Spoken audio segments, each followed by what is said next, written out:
Pada 1878, Edward James Muybridge membuat 16 gambar kuda dengan pose yang berbeda-beda di setiap lembarnya. Setelah digabungkan, gambar tersebut membuat sebuah ilusi di mana kuda tersebut seakan sedang berlari. Hal tersebut membuat sebuah konsep dasar di dunia perfilman dan juga animasi pertama yang ada di dunia.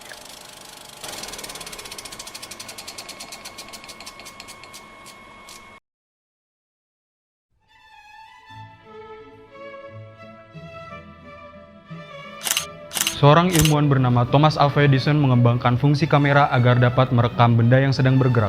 Hal tersebut membuat kamera tak lagi hanya dapat memotret benda yang sedang diam. Setelah itu muncul era sinematografi dan film dokumenter pertama di dunia yang diciptakan oleh Lumiere bersaudara. Film yang dibuat pada tahun 1895 ini berjudul Sortie de l'usine Lumière de Lyon. Film ini menampilkan para pekerja pabrik Lumiere yang sedang berbondong-bondong keluar dari pabrik pada jam pulang kerja. Film hitam putih karya Lumiere bersaudara ini untuk pertama kalinya dipertontonkan kepada khalayak umum di area Boulevard Capucines, Paris, Prancis.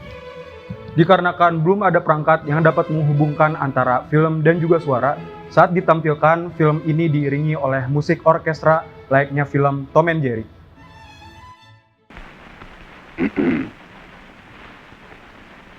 Ladies and gentlemen, I am privileged to say a few words to you in this most modern and novel manner. The Jazz Singer. Film yang disutradarai oleh Alan Crosland ini merupakan film drama musikal asal Amerika yang dirilis pada tahun 1927. Film ini memiliki durasi yang lebih panjang dari film-film sebelumnya. Tak hanya disinkronisasikan dengan rekaman musik, suara di film ini juga disinkronisasikan dengan nyanyian dan cara bicara tokoh. Wonderful pals are always hard to find. Some folks have one, some folks have none. Film The Wizard of Oz.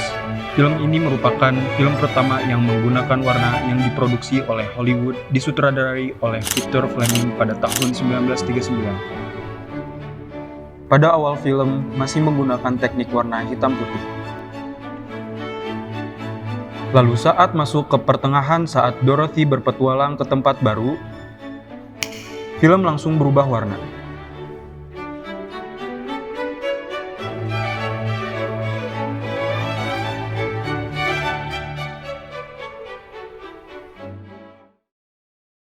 Begitulah kurang lebih sejarah singkat dari dunia perfilman, mulai dari Edward James hingga Lumiere bersaudara, dan masih banyak lagi orang-orang yang berperan di dalamnya. Namun, bagaimana dengan Indonesia? Kembali ke tahun 1900, lebih tepatnya pada tanggal 5 Desember, film pertama kali diperkenalkan di Jakarta atau pada saat itu disebut dengan Batavia. Pada masa itu, film disebut dengan gambar hidup. Hasil produksi film tersebut merupakan sebuah dokumentasi mengenai Hindia Belanda. Tujuan ditayangkannya agar Belanda dan daerah jajahannya memiliki keakraban yang lebih.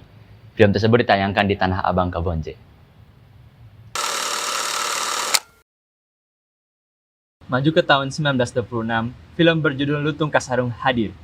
Film produksi di Indonesia pertama yang disutradarai oleh L. Haveldorp, sutradara asal Belanda dari NV Java Company yang dipimpin oleh G. Krugers dan F. Charlie.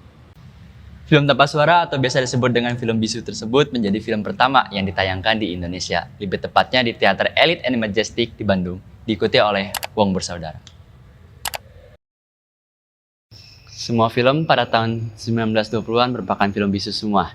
Nah, semuanya berubah ketika pada tahun 1931, film yang bersuara mulai diproduksi. Oleh karena itu, Tanz Film Company bersama dengan Krugers Film Bedrift memproduksi sebuah film di Bandung dengan judul Atma Division. Nah, kita udah bahas nih sejarah perfilman dari awal banget. Mulai dari gambar bergerak pertama, film bersuara pertama, dan juga film berwarna pertama. Nah, tapi kayaknya kita belum afdol nih kalau ngebahas film tanpa mengenal sosok beliau ini. Beliau adalah seseorang yang sangat berpengaruh dalam perfilman Indonesia. Mungkin udah ketebak ya, Bapak Perfilman Nasional, yaitu Bapak Usmar Ismail. Tahun 30 Maret 1950, Perfini atau dipanjangkan dengan Perfilman Nasional Indonesia, sebuah rumah produksi yang diciptakan oleh Usmar Ismail. Pada hari yang sama, beliau syuting film pertamanya yang berjudul Darah dan Doa. Nah, film tersebut merupakan film pertama yang diproduksi dan juga dibikin oleh bangsa Indonesia. Dan juga ditayang perdanakan pada Istana Negara.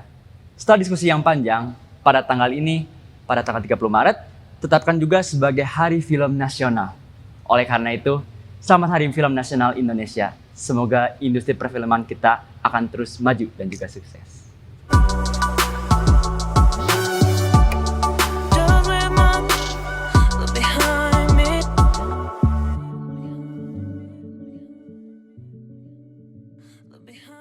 Halo, perkenalkan, saya Alif. Aku Rafli. Saya adalah director yang memproduksi beberapa film untuk OTT di Indonesia, salah satunya di Maxstream.